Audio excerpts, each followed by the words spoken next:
Nagbabalik po ang Law Profile. Sasagutin na natin ngayon ang mga katanungang ipinadala ninyo sa amin. Okay. Ang una nating tanong ay galing kay Gerald ng Taguig. Nagtatrabaho ako sa isang beauty and health shop pero wala akong pinirmahang kontrata dahil kilala ko naman ang may-ari. I've been working 10 hours a day at walang bayad ng overtime. 4,000 pesos lang po ang sahod ko in a month. Pwede po kaya ako mag-demand ng overtime at rest day pay kahit wala akong kontrata na pinirmahan? Sana mo matulungan niyo po ako. Salamat po, Attorney Nick. Aba, Ay. hindi ba labor yan? Oo. Oo, eh. Di ituturo na Tuturo naman na natin natin si sa Dean. kanya. O, yun ang Okay, pinakamagandang... the absence of a contract will not preclude Yes. the existence of employer-employee relationship. Yes. Marami kang pwedeng i-demand eh. Unang-una, sa minimum wage. 4,000 pesos a month ka lang.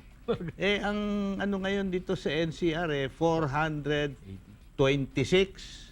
basic plus 20 pesos na allowance. So dapat 446 pesos a day ikaw. Aabot siyang over 11,000, almost 11,500 or so. So 4,000 ka, laki-laki ng diferensya. Liable yung employer mo Oh, yes. sa minimum wage. That's even a criminal offense. Oh, yes. Yung overtime, you cannot even waive that, no? You are entitled to that as a matter of law. Yung ano naman, tinatanong mo, service incentive leave, you are also entitled to that. 5 days 5 because days. you have, provided you have already served him for 1 year. at least 1 year. 1 year. Oh. Hindi lang yon, marami pang mga kailangan na hingin mo sa iyong employer. Yun yung 13th month pay. Oh, kailangan yan. Pero wag Holiday pay, lahat yan. Pero wag kang maduwag. Oh. Wag kang maduwag.